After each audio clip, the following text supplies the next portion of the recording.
السلام علیکم ورحمۃ اللہ وبرکاتہ۔ آپ دیکھ رہے ہیں کوئی RHN چینل۔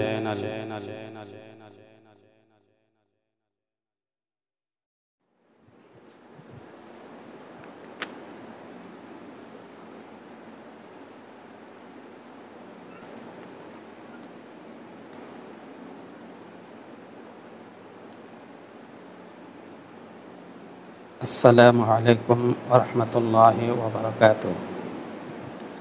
الحمد للہ رب العالمین والصلاة والسلام علی رسولہ الکریم، اما بعد۔ معزز ناظرین کرام، آج کے نشست کا موضوع ہے اللہ کے نزدیک محبوب کلمات۔ اللہ کے نزدیک محبوب کلمات کیا ہیں؟ اس تعلق سے بخاری شریف کی ایک حدیث ہے جو میں آپ کے سامنے پیش کر دینا مناسب سمجھتا ہوں۔ عن ابی ہریرہ رضی اللہ عنہ قال قال النبی صلی اللہ علیہ وسلم کلمتان حبیبتان الی الرحمن خفیفتان علی اللسان ثقیلتان فی المیزان سبحان اللہ وبحمدہ سبحان اللہ العظیم۔ رواہ البخاری کتاب التوحید۔ حضرت ابو ہریرہ رضی اللہ عنہ سے روایت ہے کہ نبی اکرم صلی اللہ علیہ وسلم نے ارشاد فرمایا، دو کلمے ایسے ہیں جو رحمان کو محبوب ہیں، زبان پر ہلکے اور میزان میں ثقیل ہیں، یعنی بھاری ہیں۔ سبحان اللہ وبحمدہ، اللہ کے لیے پاکی ہے اور اس کی حمد کے ساتھ ہے۔ سبحان اللہ العظیم، عظمت والے اللہ کے لیے پاکی ہے۔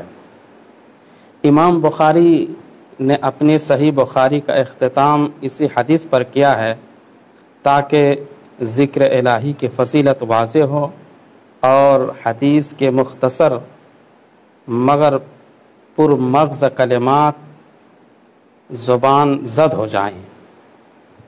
یہ کلمے جو اس کی پاکی، اس کی حمد اور اس کی عظمت کے ذکر پر مشتمل ہیں، اس کی توحید کا اظہار و اعلان ہے۔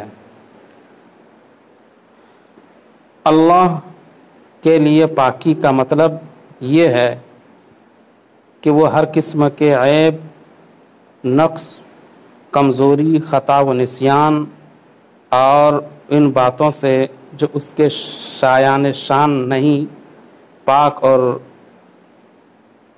منزہ ہے۔ اس کو مخلوق پر ہرگز قیاس نہیں کیا جا سکتا، اور اللہ کی پاکی اس کے حمد کے ساتھ بیان کرنے کا مطلب یہ ہے کہ وہ نہ صرف ان چیزوں سے پاک ہے بلکہ وہ خوبیوں اور کمالات سے بھی متصف ہیں، اور اس کے لیے تعریف ہی تعریف ہے۔ مثلاً یہ کہ وہ الہ العالمین اور رب العالمین ہے، رحمان و رحیم ہے، سمیع و بصیر اور علیم و خبیر ہے، ہر چیز پر قادر و مالک، حاکم اور بادشاہ حقیقی ہے۔ اس طرح پہلے کلمہ میں اللہ کی تنزیہ کے ساتھ اس کے کمالات اور اس کے مستحق تعریف ہونے کا ذکر مثبت طور سے ہوا ہے۔ دوسرے کلمہ میں بھی اللہ کی تنزیہ کے ساتھ اس کی عظمت کی صفت بیان ہوئی ہے جو مثبت پہلو ہے۔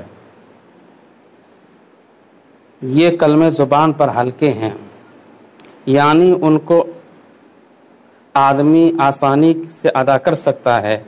ایک غیر عربی داں کے لیے بھی ان کو یاد کرنا اور ادا کرنا کچھ مشکل نہیں۔ ان کی خوبی یہ ہے کہ وہ اللہ کے میزان میں بھاری ہیں، یعنی جو شخص ان کلمات کے ساتھ اللہ کا ذکر کرے گا وہ بہت بڑے اجر کا مستحق ہوگا، کیونکہ یہ اللہ کو بہت محبوب ہیں، اور اللہ کو جو چیز محبوب اور پیاری ہو اس کو اس کے مومن بندے کیوں نہ محبوب رکھیں۔